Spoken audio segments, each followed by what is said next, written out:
Jubilito TV Official. So ayun. Inyo sa mga kabagis, this is Jubilito TV Official at eto na naman pumuli ang isang edisyon ng ating reaction video mga kalingap at kabagis, no? Pero bago po ang lahat, syempre po, mega love shoutout po muna kay Kuya Val Santos Matubang, kay Ate Edna Vlogs, kay Kalingap Rab, kay Roel of Malalag, Kalingap Netizens, Kalingap subscribers, Kalingap supporters, at talong-lalo na po ang ating mga Kalingap partners. Ayan po. Mega love shoutout po sa inyong lahat. So ito na mga Kalingap at kabagis, no? For today's reaction video, gawa lang po natin ng reaction ang naging live streaming at pag-aanunsyo po ni Kuya Val Santos Matubang regarding po, no, it's official na po mga Kalingap, mga kabagis, mga Kalangga Nation natin, ang Rochelle community po ay ihihiwalay na sa Team Kalingap. Para po sa buong detalye, pakinggan po muna natin mga Kalingap at kabagis si Kuya Val Santos Matubang bago po natin ipagpatuloy ang ating reaction videos. So narito po yun.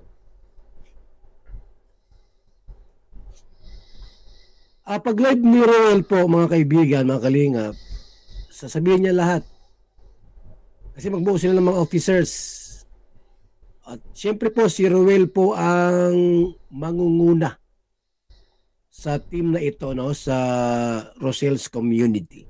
Walang ibang pwedeng mag-lead o manguna po kundi si Roel of Malalag. So hindi kasama po si Daddy Donut. Ha? Hindi kasama. O magandang gabi muna sa ating lahat. Shout out sa lahat ng nandito sa ating live. Kay Ronabel, Marita Maramot, Ate Christy Bilyonis, Ate Lensky Official, and Jen Layos HK, Liasino, and Elsa Smith. Magandang gabi po sa iyo. Also kay Oscar Bertonil and Helen Barnes. Shout out. Happy boy. No bashings. Makinig na lang. Oh, wala nang bashing. Ano po? So, Laila Mendoza Official, magandang gabi po. And Rona Bill, shout out po. Kalingap Juna.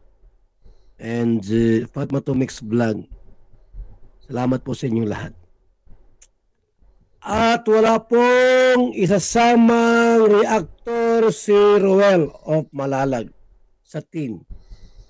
Walang reactor na isasama si Roel of Malalag.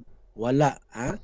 Walang reactor na pwedeng makikisawsaw o makikihalubilo o mag-content sa Rochelle community. Wala po na pwedeng mag-content. Maya baka mag-content kayo dyan. I-strike kayo ni Roel. Sabi ko, i-strike mo. Pagka mayroon diyang mag-content sa inyo, strike nyo. Ha?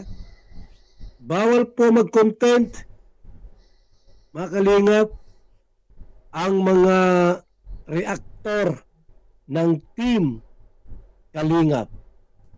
Bawal. Bawal po. Ano po? Pero bukas, pwede pa. Hanggang Linggo. Lunes ay bawal na pong mag-content. Ngayon, pwede pa. Kasi para i-announce na officially na hiwalay na po. Separate na po ang Rochelle community at Kalingap. Para si Roel po ay makapag-isip, makabuelo sa kanyang gagawin pa po. Dahil kasi pagka nasa Kalingap siya, maraming mga guidelines, rules. So,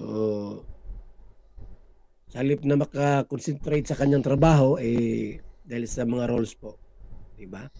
So minabuti po ni Roel at nag-usap kami na ihiwalay po ang Rochelle's community. Nawa yung mga solid fanatic no ng Rochelle's, wag niyo pong iwan si Roel of Malalag.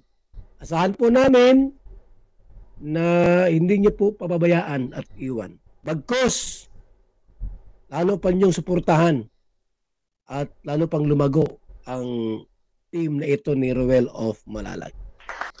So, yun na mga Kalingap at Kabagis, no? Bali, ito na po yung talagang pinakabuod ng live, no, ni Kuya Bal Santos Matubang, no? Yung pag-announce regarding nga po dito sa official na paghihiwalay ng Rochelle community po sa community po ng sa community po ng Kalingap. So, maganda naman mga Kalingap at Kabagis, kagaya nga po ng ginagawa nating reaction video regarding nga po dito sa usapin na ito, ay maganda naman po talaga ang intensyon ng isang Bal Santos Matubang kung bakit niya po ito ginagawa kay Dodong Roel, no? So, ang panawagan niya lamang po sa mga supporters and fanatics ng Rochelle community ay huwag daw pong iiwan si Dodong Roel, no? Bagkos ay lalo pa pong paigtingin ang kanilang pagsuporta para lalo pong lumago ang isang Dodong Roel bilang isang charity vlogger. Pero ang isang nakakalungkot na parte dito, mga Kalingap at Kabagis, ay yun nga po, yung inaasahan nating pagbabalik ng kanyang mga reactors, yung K-Rod po, ay as of now, mga Kalingap, ay ayaw po muna ni Roel na magkaroon po ng mga reaction video sa kanyang i-content, no? Dahil sabi nga po, si Roel ay magpo-focus muna sa pag-charity at yun naman po talaga ang kanyang mandato. Unang-una po sa lahat, bago pa siya pumasok, no, dito po sa Team Kalingap, no. So, ito rin, makakagarantiya po kayo, mga Kalingap, na ang buong pamunuan, mga officers, members po ng Team Bios, ay sabi nga po ni Kuya Bal Santos Matubang, ay bibigyan na lamang po, no, ng hanggang linggo para makapag-reaction kay Dodong Roel. At panawagan ko rin po sa aking mga kasamahan na i-reactionan po natin, no, in a positive way, ika nga, no, para po kumbaga parang pinaka-promotion advantages ng paghihiwalay or pag-alis ng isang Dodong Roel po, no, at gagawa na po ng kanyang sariling pangalan sa mundo po ng pagcha-charity, no. Iwasan po natin yung mga negatibong reaction dahil po alam niyo naman na ang intensyon ng isang Dodong Roel ay talagang tumulong lamang po sa mga kababayan nating nangangailangan ng tulong. So, di natin alam kung mababago pa ang desisyon ni Dodong Roel regarding po sa mga reactors, kung tatanggap pa siya muli sa mga darating na araw. Pero kung ako po, no, kung talagang gusto niya ng stress-free environment, ay siya na po ang magdesisyon kung kukuha pa siya ng reactor o hindi, no. Syempre po, pag sa mga reactor po, ay hindi naman po talaga may iwasan na paminsan-minsan may mapag-uusapan at may di-discuss na issue regarding po sa kanyang ginagawa, no? Yun nga lang, ang disadvantages na nakikita ko ay yun po, pag may mga hindi naman po mawawala yan, no? Pag may mga bashing pa rin po sa kanya, ay wala na pong no? Wala na pong didipa sa kanyang mga reactors at ipagtatanggol. Wala nang defender. So, si Dodong Roel na mismo ang magdidepend sa kanyang sarili at yung mga supporters na sumusuporta sa kanya sa kanyang mga video upload, no? Doon na sila magbabanatan sa comment section, mga Kalingap at Kabagis. Well, just kwan lang po yun, no? Kidding aside po yun, mga Kalingap at Kabagis, no? Alam ko, andyan yung mga staff ni Dodong Roel na patuloy pa rin na susuporta sa kanya at ipagtatanggol ang isang Dodong or isang Roel of Malalag. So, yun, mga Kalingap at Kabagis, no? I do hope, siguro, hindi ko na, this will be my last reaction video for Dodong Roel and Rochelle community. At muli, no, I will take this opportunity para magpasalamat po, no, sa community ng Rochelle, sa mga mangilan-ngilan, no, na naniwala kay Jubilito TV Official sa ating mandato, sa ating pagre-reaksyon sa mga charity works. mapa-issue man yan or yung charity works ni Dodong Roel, maraming salamat po sa pagsuporta ninyo sa channel. Sa mga nag-subscribe na nandyan pa rin po, no, na sumusuporta sa ating YouTube channel, ay nandyan pa rin naman po ang suporta natin kay Dodong Roel at sa community po ng Rochelle, no, mga kalingap at kabagis, no. Yung pagsusubscribe at pagsuporta nyo po kay Jubilito TV Official ay hindi ko po makakalimutan yan, no? Dahil hindi po tataas ang ating subscriber kung wala naman pong suporta at pag-subscribe na nanggaling po sa inyo. Sa mga nandyan pa rin at nanatili, maraming salamat po, no? So, yun lamang po ang ating reaction video for today, and good luck, Dodong Roel, at sana'y magtagumpay ka sa bagong venture na papasukin mo sa karir mo bilang isang charity vlogger, no? Maraming pagsubok na darating, maraming struggles, at sabihin na nating maraming kaligayahan at luhang darating sa iyong buhay.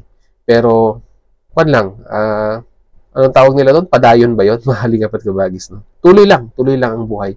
Tuloy lang ang laban. Tuloy lang ang pag-charity. So, hanggang dito lang, mahalingap at kabagis. Once again, this is Jubilito TV Official, proud member po ng Team Koos at ng Team Vios. As I always say, mahalingap at kabagis. Peace, God first. God bless po. Bye!